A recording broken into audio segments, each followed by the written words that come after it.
ان انا عندي هنا في شك في عمليه ان كان في غرف فوقانيه لسبب ان طبيعه الهرم من الداخل تتشابه تماما مع اهرامات الاسره الثالثه بصراحه. مع زوسر يعني؟ مع زوسر ومع كل اهرامات ملوك الاسره الثالثه اللي دفنوا قبل جدفرع.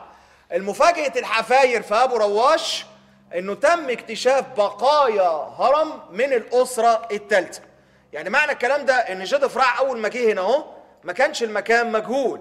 الدكتور احمد سعيد اللي عمل الرساله بتاعته عن الاسره صفر اثبت بما لا يدع مجال للشك ان كان في مقابر للاسره صفر في منطقه ابو رواش لكبار رجال الدوله، مما يعني ان جدفرع لم ياتي على الاطلاق لمكان مجهول. المكان كان معروف، لان عندي على اقل تقدير بعض المقابر من الاسره صفر حتى وان لم تكتشف بس في ادله على وجودها، وعندي بقايا هرم من الاسره الثالثه ما نعرفش لمين، وعندي هرم الملك جدفرع من الاسره الرابعه، فضلا عن مجموعه اخرى من المقابر لكبار رجال الدوله اللي عاشت في عصر الاسره الرابعه.